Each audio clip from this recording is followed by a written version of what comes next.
just some general discussion on topics relating to lake preservation. Okay. So when we did our comp plan, this came back as #1 priority, that we want to do whatever we can to green solutions to protect the water quality of Black Hawk Lake. It's #1 priority.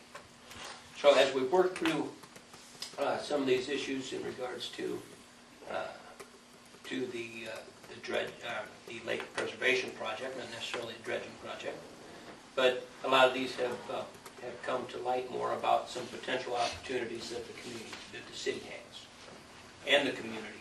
So just want to go through these that I've listed on that memo. That the first thing that we wanted to do, first thing that was listed in that comp plan, was to implement the findings of the diagnostic feasibility study. That's that study that laid out the steps kind of to proceed with the lake improvement project. So of course that currently is in the works. Second thing was to create a lake protection association. Okay, so we've started working on the formation of that group too, and hopefully you'll hear quite a little bit more about that. The group would be out there basically advocating for the lake, advocating for good environmental protection with everybody around the lake, as well as doing a lot of advocacy work in the watershed, because you got to deal with farmers. Ends up being a real large part of this whole project. So, you know, that the Lake Protective Association is there to advocate for. It's also there. Can be a legal entity there that can assist in all of the fundraising that ultimately will be needed at some point. More specific thing, item 3, campaign to limit phosphorus fertilizers. We have a goal out there about 0 phosphorus fertilizers in the community. Thus far, we've just been asking for voluntary compliance. And this is brought to the P&Z because at some point, if you think, no, by golly, we need something more than voluntary compliance, it certainly can be put forth as a zoning regulation. If you think, nope, we can mandate no phosphorus fertilizers, it can percolate up from the P&Z and get implemented in that way. Or it could be an ordinance too, or not? Or it could be a city ordinance.